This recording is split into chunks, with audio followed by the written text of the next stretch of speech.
Olá a todos! Sejam bem-vindos ao programa Curiosidades Bíblicas. E a curiosidade que nós vamos desvendar hoje é: o que é o Reino de Deus?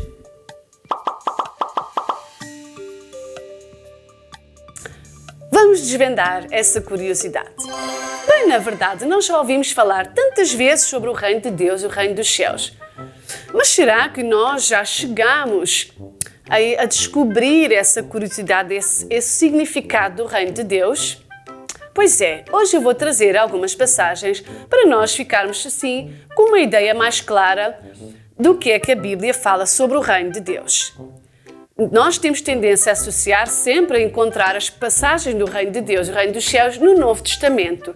Mas, na verdade, no Velho Testamento já se falava sobre o Reino de Deus e o Reino dos Céus.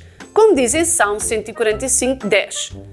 Todas as tuas obras te louvarão, ó Senhor, os teus santos te bendirão. Falarão da glória do teu reino e relatarão o teu poder, para fazer saber aos filhos dos homens as tuas proezas e a glória da magnificência do teu reino. O teu reino é um reino sempre eterno, o teu domínio estende-se em todas as gerações. Então aqui nós já podemos encontrar que o rei David, no Velho Testamento, em Salmos, ele já falava sobre o reino de Deus. Ora, no Novo Testamento, Jesus chega a pregar sobre o reino, que, por sua vez, o profeta João Batista também já tinha pregado sobre o reino. Ou seja, eles não ouviram a pregação do outro, mas eles pregavam a mesma coisa, que era chegado o reino de Deus. Em Mateus 4, desde então, Jesus começou a pregar, a dizer: arrependei-vos, porque é chegado o reino de Deus. Cristo, o Rei, inaugurou o reino dos céus na terra. Então, Jesus veio trazer o reino dos céus para a terra. E a entrada no reino dos céus, aqui na terra, existem alguns requisitos para que nós possamos entrar nesse reino. Através do arrependimento. Como ele dizia, João Batista, Jesus, diziam: arrependei-vos, porque é chegado o reino de Deus. Então, nós precisamos nos arrepender para entrar nesse reino. Até porque em Colossenses diz que Jesus nos tirou da potestade das trevas e nos transportou para o reino do Filho do seu amor, em quem temos a redenção pelo seu sangue, a saber, a remissão dos pecados. Então, através de Jesus, nós fomos tirados do reino das trevas e transportados para o reino dos céus, o reino de Deus, porque Ele perdoou os nossos pecados. Quando nós nos arrependemos, nós recebemos o perdão para os nossos pecados e temos livre acesso para entrar no reino de Deus. E a entrada no reino também é através do novo nascimento, porque Jesus disse a Nicodemos: na verdade digo que aquele que não nascer de novo não pode ver o reino de Deus. Então, precisamos de nos arrepender, nascer de novo. E também, muito importante, Jesus nos fala que devemos ter o coração de criança. Em verdade vos digo que se não vos converterdes e não vos fizerdes como meninos, de modo algum entrareis no reino dos céus. Então, aqui ele associa a meninos, fala de humildade e pureza de coração. Para entrarmos no reino dos céus, precisamos arrepender-nos, nascer de novo e ter um coração puro e humilde como o de uma criança. O próprio Jesus disse: venha o teu reino, seja feita a tua vontade, assim na terra como é feito nos céus. Então o reino dos céus veio ser estabelecido na terra para todos aqueles que o buscam. Porque Deus diz: buscai primeiro o reino de Deus e a sua justiça, e todas as coisas vos serão acrescentadas, todas as coisas da terra. Quando nós buscamos o reino de Deus, o reino dos céus, as coisas da terra, elas nos serão acrescentadas. Mas, afinal, qual é a finalidade do reino do céu aqui na terra? Em Mateus 10, Jesus disse: ide e pregai, dizendo: é chegado o reino dos céus. Curai os enfermos, limpai os leprosos, ressuscitai os mortos, expulsai os demónios. De graça recebeste, de graça dai.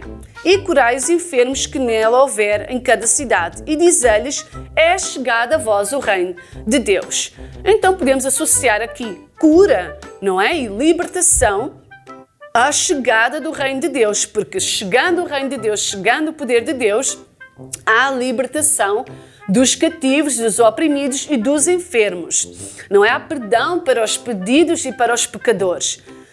Então podemos encontrar aqui a finalidade do reino dos céus é para cura, libertação, salvação e perdão. Também encontramos em Romanos 14, porque o reino de Deus não é comida nem bebida, mas justiça, paz e alegria no Espírito Santo. Porque o reino de Deus não consiste em palavras, mas em poder. Então, podemos também associar o reino de Deus a paz, alegria e poder. Em Lucas 17, versículo 20 diz, interrogado pelos fariseus, Jesus, sobre quando havia de vir o reino de Deus, respondeu-lhe e disse, o reino de Deus não vem com aparência exterior, nem dirão, ei-lo aqui, ei-lo ali, porque eis que o reino de Deus está entre vós. Ou seja, ele não vem com aparência exterior, ele vem de dentro de nós, ele começa no nosso interior.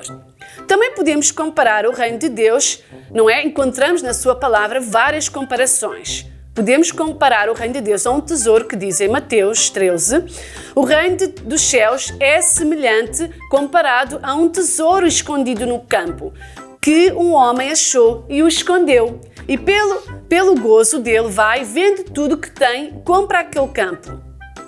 Outro, assim, o reino de Deus também é semelhante ao homem negociante que busca boas pérolas. E encontrando uma pérola de grande valor, foi e vendeu tudo o que tinha e comprou. Então aqui nós podemos aprender que o reino de Deus dos céus é comparado também a um tesouro.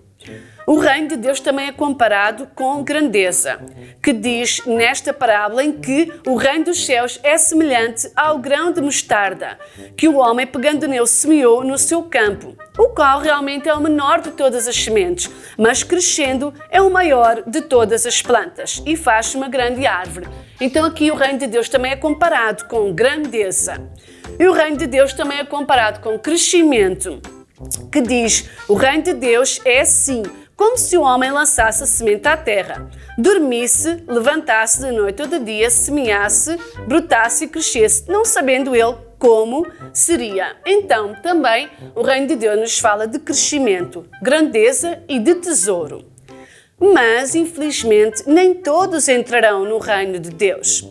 Porque diz assim a palavra, nem todo que me diz Senhor, Senhor, entrará no reino dos céus. Mas quem? Somente aquele que faz a vontade de meu Pai que está nos céus.